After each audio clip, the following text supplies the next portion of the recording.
So simple. It's from this tune from Kings of Leon called Dusty. You should check it out. It's one of their early albums.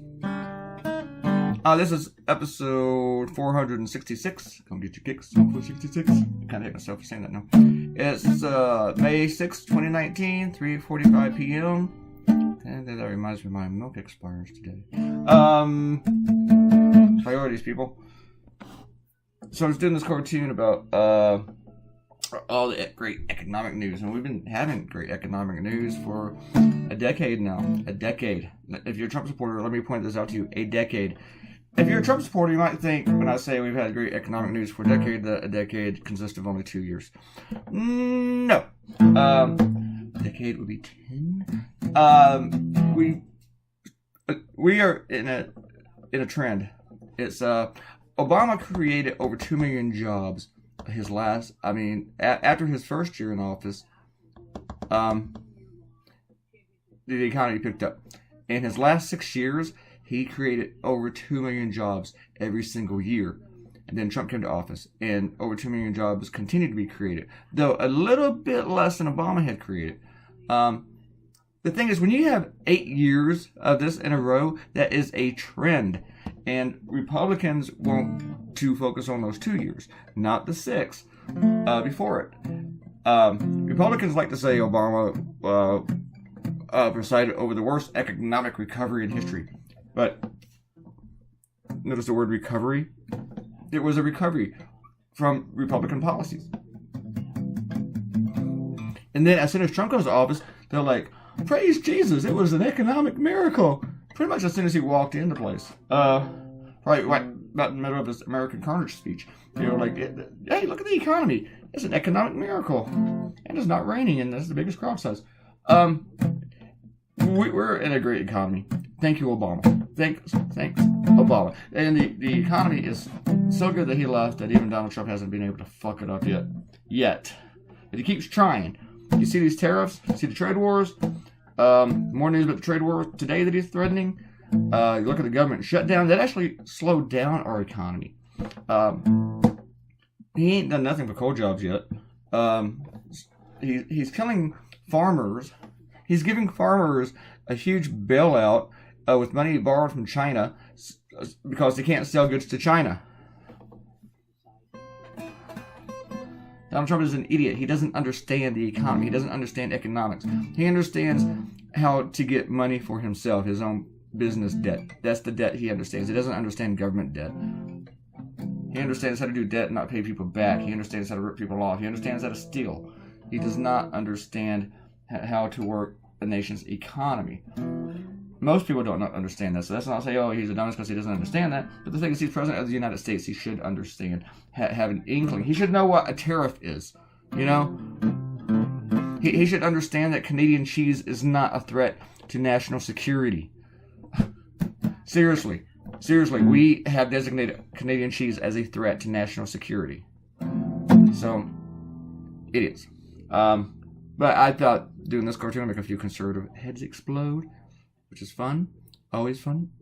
I'm going to say something else. But I was debating between this and a couple of other issues, and I'm still doing the same thing, because over the past 3-4 days, a lot of stuff has happened. Alright. We're going to do some shoutouts.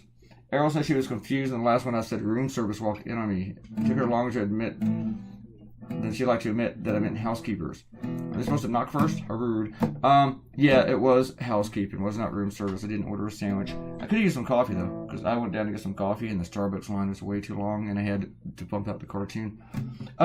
They did do a little tiny knock, and I was like, not now! And they walked in anyway. And I was sitting there drawing. I'm glad I wasn't in my underwear, but at that point I wouldn't have cared.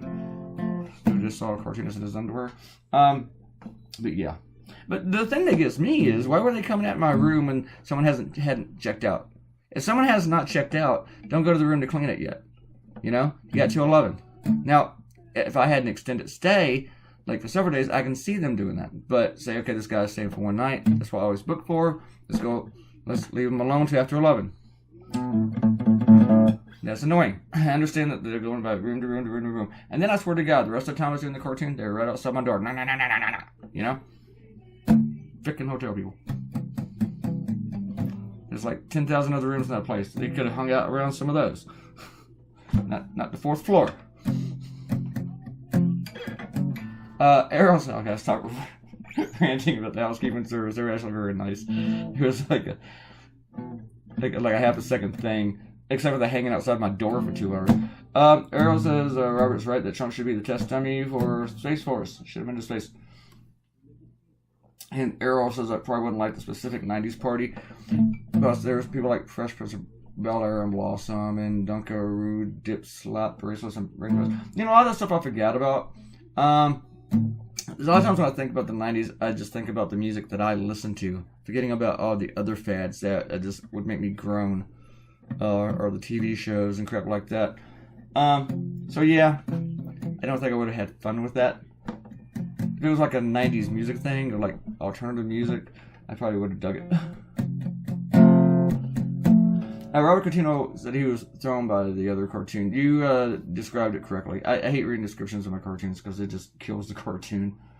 Yeah, I kind of wish that I had worded it differently. And actually, one of my readers threw something out. He wasn't criticizing the cartoon. He was just like laughing about the cartoon because he liked it, and he threw out there's a Mr. Snitty here to see you. And then I thought, oh, I should use something like that for the text. I should have had it coming from the secretary. Becky Gossigan. Is it Gossigan or Gossigan? I think it's Gossigan. Came in. Hi, Becky. How you doing? Here's your shout out where I mess up your name. She said she loves us, and I always make her laugh. Thank you, Becky, so much. You're sweet. Thank you for that. Emily came in. Said, remember the Friends episode when Ross fell asleep on the train? I vaguely recall that. And she was thinking of that when I mentioned someone woke me up on the train. And she's off to watch Game of Thrones. Have fun watching Game of Thrones. All my housemates were watching Game of Thrones like at 3 a.m. last night. But I started this cartoon pretty early, so nobody was annoying me. So actually, it worked out for me because Dallas started making this andouille sausage, and he doesn't, and just like I can't pronounce things, Dallas can't pronounce andouille. I think I can. Andouille. He was like andouille.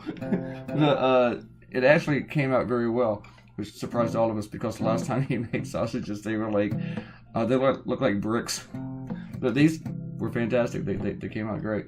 And he was doing this about 3 a.m., right whenever I was actually hungry. And believe it or not, and it was just the tiniest bit spicy, but believe it or not, this little bit spicy andouille sausage went really well with coffee. Which is strange. You'd think it would not, but it did. Alright, why am I talking about food? Oh, probably because I'm hungry. I am hungry. Right, Cat? Cat says, agrees, I am hungry. Alright. We're about done, folks. I talked about everything and nothing. Now I'm going to watch from the rest of the night, watching the news and trying to decide what I'm going to do next. I do have one idea in my head, but I don't know if it's what I want to go with. I was thinking about Trump-Putin thing, but what also intrigues me is that Trump now believes that he should get an extra 2 years for his term. Oh my god, I don't have any ideas for that yet, but I think we all need 2 years back. That might be something in there for the context of the idea, I don't know. Guys, have a great day. Here's your cartoon. And I will see everybody on Tuesday. Now, I'm not doing a bonus. I don't think I'll do any bonuses this week, but famous last words. So... keep the comments coming. Everyone who leaves a comment, you will get your very own shout out. I will say your name on the YouTube machine. And click that red button and please subscribe. Subscribing really helps us out. So someday I'll make money at this. It means I'll keep doing it, even though we're close to 500 now. Alright, everybody have a great Monday. See you Tuesday. Bye.